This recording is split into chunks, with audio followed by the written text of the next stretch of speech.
Comment rouvrir le monde après la crise sanitaire que nous avons vécue? Le monde de la culture a des réponses à donner et a plus que jamais besoin d'exister. Dans notre région, des artistes ont décidé de se mobiliser avec des structures jeunesse dans le cadre d'un dispositif mis en place par la DRAC Provence-Alpes-Côte d'Azur. C'est au centre de loisirs municipal de la Ciotat que nous sommes allés à la rencontre de Rémi, Ojane et Océane, danseurs en danse contemporaine de la compagnie Grenade. Josette Baise réalise une résidence artistique et des ateliers chorégraphiques pour les enfants de la commune.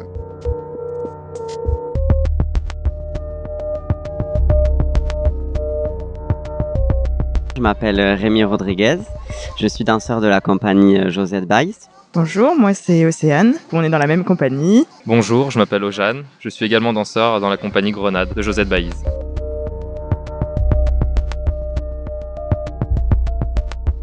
On a été amené ici par la compagnie Grenade pour intervenir dans les centres de loisirs.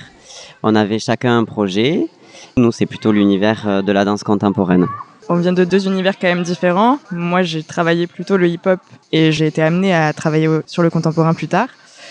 Mais à la base, on vient pas du tout du même univers tous les trois. Moi, je suis en duo avec Océane sur ce projet. Et pareil, on a des univers un peu polyvalents. J'ai fait beaucoup de hip-hop et depuis quelques années maintenant, je me suis mis au contemporain. Comment la danse que vous pratiquez en tant qu'artiste peut-elle aujourd'hui rouvrir le monde ? Je pense que c'est une autre manière de communiquer avec les autres enfants de son groupe, avec même des adultes, nous les intervenants. C'est une forme artistique, bien évidemment, donc ça leur permet d'utiliser leur corps différemment, d'écouter la musique différemment.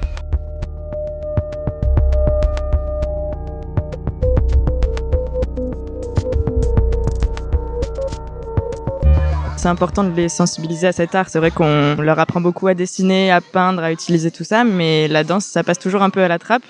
Pour nous, c'est vraiment important de transmettre ce qu'on connaît, ce qu'on a appris, et c'est le meilleur moyen de le faire avec les enfants. Pour moi, rouvrir le monde, c'est transmettre mon art partout. Il y a différentes façons de toucher les gens et pour moi, je pense que le mieux, quand on se connaît, c'est de transmettre par les choses qu'on sait faire et du coup, nous, c'est plutôt la danse. Donc on essaye de transmettre ce qu'on veut dire à travers la danse. Moi, mon projet, c'est plutôt l'impact du plastique sur l'environnement. Du coup, je vais amener à sensibiliser les gens et à essayer d'ouvrir et de changer les comportements dès le plus jeune âge, vu qu'on a eu des jeunes de 3 ans à 13 ans. On essaye à travers la danse et à travers les autres arts de sensibiliser les enfants.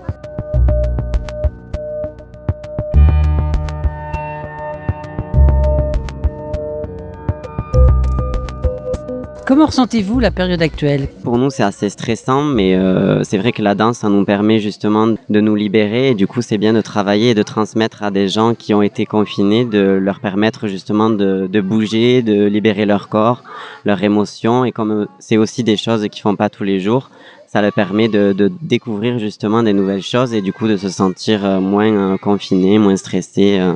C'est important pour nous de parler de ça et même si ça a été une période compliquée pour tout le monde, je pense, le monde s'arrête pas de tourner et pour nous encore moins. Ça nous a permis de chercher beaucoup, de réfléchir à beaucoup de choses. Maintenant que tout ça est plutôt débloqué, plus ou moins, on a envie encore plus de donner et d'enrichir la culture au maximum.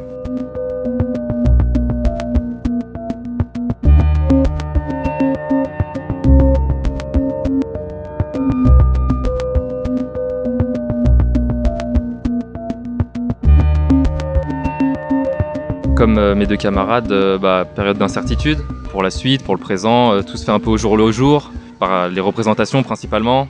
On ne sait pas ce qu'on a le droit de faire ou pas faire.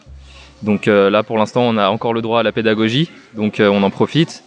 Et quoi de mieux que de bouger, d'utiliser son corps pour se séparer de cette période où on était enfermé. C'est une très bonne occasion d'utiliser l'art que nous, on pratique, qui est la danse. C'est important ce contact pour vous en tant qu'artiste avec ce public ? C'est une bonne manière de voir sa propre œuvre d'une autre manière. Il faut l'expliquer à différentes sensibilités, différents âges. Puis les enfants, ils sont toujours réceptifs à leur manière, donc il faut s'adapter et ça nous donne des idées, des chemins, des manières d'expliquer ce que nous on fait. Même dans n'importe quel domaine, savoir expliquer, je pense que c'est important pour même être sûr d'avoir bien en soi la chose qu'on veut proposer aux autres. Je m'appelle Maria et j'ai 10 ans. On a créé des danses et ça m'a apporté de la joie puisque j'aime bien danser. Je m'appelle Michael, j'ai 10 ans.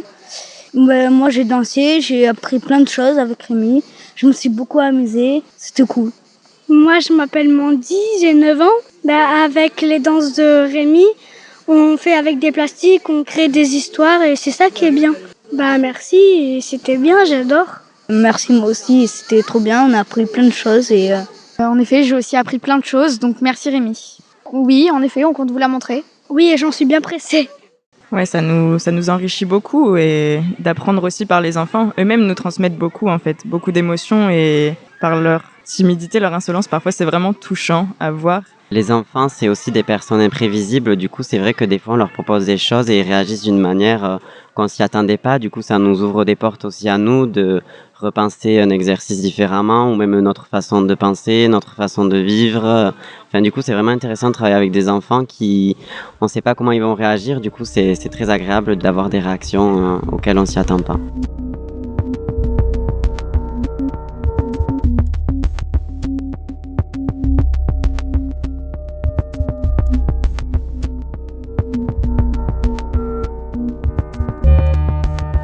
Qu'est-ce que vous avez en tant qu'artiste, plus largement indépendamment des ateliers, envie de transmettre au public aujourd'hui ? Beaucoup d'émotions, je pense. Je crois que c'est le plus important pour moi. C'est pas forcément la prouesse technique ni ce que j'ai envie de montrer. C'est vraiment ce que les gens vont retenir du spectacle ou ce qu'ils ont aimé ou pas d'ailleurs. On a le droit de pas aimer un spectacle évidemment et c'est aussi important de le dire. Oui, on a envie de transmettre des choses, mais je laisse quand même au spectateur le droit de choisir aussi ce qu'il a envie de regarder et comment il a envie de le percevoir.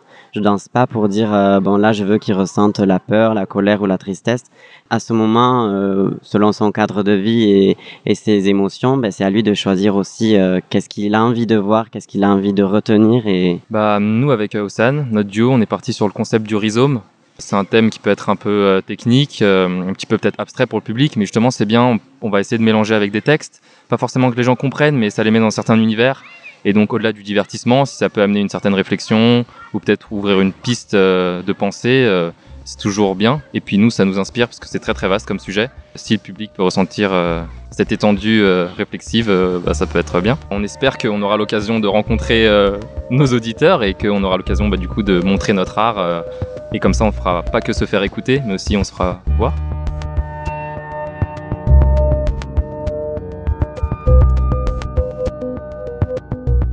J'espère que vous aussi, chers auditeurs, vous serez inspirés pour rouvrir le monde. Retrouvez toutes nos rencontres avec les artistes qui font la culture en Provence-Alpes-Côte d'Azur sur notre site internet www.fréquencemistral.com et bien sur toutes les antennes de la radio. Toute l'équipe de Fréquence Mistral vous souhaite une bonne journée et vous invite à respirer le monde.